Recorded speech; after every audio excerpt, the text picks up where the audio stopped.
அஸ்ஸலாமு அலைக்கும் வரஹ்மத்துல்லாஹி வபரகாத்துஹு. நான் உங்க ஃபாஹிம். இன்ஷா அல்லாஹ் நம்ம சேனல்ல டெய்லி சின்ன ஹதீஸா நம்ம பார்க்கலாம். மறுமைதான் ஒரு கொடூரமான நாள். ஏன் தெரியுமா நான் அப்படி சொல்றேன்? உங்களை பெத்த தாய் உங்களை பார்த்து தெரிச்சு ஓடுவாங்க. இது ஏன் நன்மை, நான் யாருக்கும் தரமாட்டேன்னு சொல்லி அவங்க உங்களை பார்த்து தெரிச்சு ஓடுவாங்க.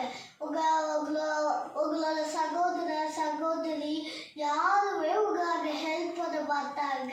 உங்க தந்தை, உங்க ஃப்ரெண்ட்ஸ், அது மட்டும் இல்லை, நம்ம இந்த உலகத்துல சேர்த்து வச்சிருந்த பணம், பொருள், ஒரு காஸ்ட்லியான நெகை கூட அங்க செல்லாது. நம்ம சம்பாதிச்ச பணம் நமக்கு ஹெல்ப் பண்ணாது. ஒரு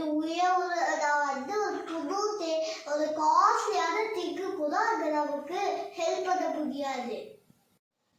அந்த சூழ்நிலையில ரசூலா நமக்கு எது சிபாரிசு செய்யும் சொல்றாங்க. 2 விஷயம் சிபாரிசு செய்யும் நம்ம ரசூலா நமக்கு சொல்றாங்க. அது என்ன? அந்த 2 விஷயங்களும் என்னன்னா, நம்ம வைக்கக்கூடிய நோம்பு, நம்ம ஓதுற குரானும் தான் சிபாரிசு செய்யும். நோம்பு இவன் சாப்பிடவே இல்லை, இவன் அல்லாஹ்க்கு பயந்து அல்லாஹ் பார்க்கலான்னு சொல்லி இவன் சாப்பிடல, அவன் எந்த கெட்ட விஷயமும் செய்யலன்னு நோம்பு சிபாரிசு செய்யும்.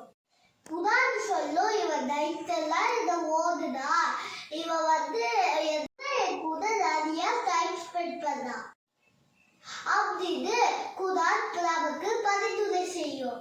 இந்த மாதிரி நமக்கு பரிந்துரை கிடைக்கணும்னா நம்ம என்ன செய்யணும்? நம்ம நோம்பு வைக்கணும், குரான் ஓதணும்.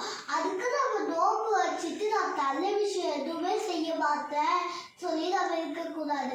நம்ம நல்ல விஷயம் செய்யணும். நம்ம கெட்ட விஷயம் செஞ்சா அந்த நோம்பு நம்ம ஏற்றுக்கப்படாது. நம்ம சும்மா நம்ம ஃபஜ்ர்ல மஹ்ரிப் வரைக்கும் நோம்பு சாப்பிடாம நோம்பு வச்சோம்னா கிடையாது. நம்ம அல்லாஹ்வை நம்ம வாழ்க்கை விஷயத்தையும் நம்ம நிறைய டைம் ஸ்பெண்ட் பண்ணணும். இன்ஷா அல்லாஹ் நம்ம குரானோட நம்ம நிறைய டைம் ஸ்பெண்ட் பண்ணணும்.